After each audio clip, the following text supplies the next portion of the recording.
The script. They say some doors open to more than just a hallway, some open to history. Yoonji never believed in that sort of poetic coincidence until the morning she met locker 214. It was her first day of high school in Seoul, autumn of 2003. The corridors smelled of pencil shavings, new uniforms, and rain drying on windows. Nervous students shuffled schedules and whispered futures, but Inji focused on only one thing: surviving the year unnoticed. She found her locker and turned the stiff metal dial. The hinges groaned like something long forgotten waking up. When it creaked open, she felt oddly seen. Inside, taped to the back wall, was faded floral paper, someone's old attempt at decoration. Curious, she peeled it away. There, carved faintly yet unmistakably in curling script, were three initials. MJK. Her pulse hopped.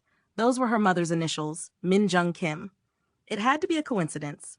The school housed thousands of students through its history. Lots of people could share initials. She pressed her thumb to the letters anyway, and felt the groove of a blade once dragged carefully across metal. That night at dinner, she floated a question to her mother. "Did you ever decorate your locker in school?" Her mother paused, chopsticks midair. "I did, actually. Old floral paper. Why?" Yoonji's heart stalled. "Do you remember the number?" Her mother smiled ruefully. 214. I used to carve my initials there. Silly teenage rebellion. The room went silent as the truth landed between them. Over the next days, Unji visited her locker differently, like she was opening a message in a bottle. She found other mementos: a scrap of ribbon wedged in the hinge, a penciled poem half erased on the door, traces of a girl she'd never met, yet somehow belonged to. One rainy afternoon, she lingered after class. Students poured out in chatter and umbrellas. She stood before the locker, running her fingertips over the carved initials. Without knowing why, she reached into her bag, took her own pencil, and lightly traced her initials beneath her mother's: EJK Generations, layered in graphite and steel. That evening, she told her mother everything. Tears welled unexpectedly in Minjung's eyes.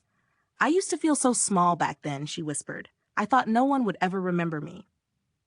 "But I did," Unji said softly.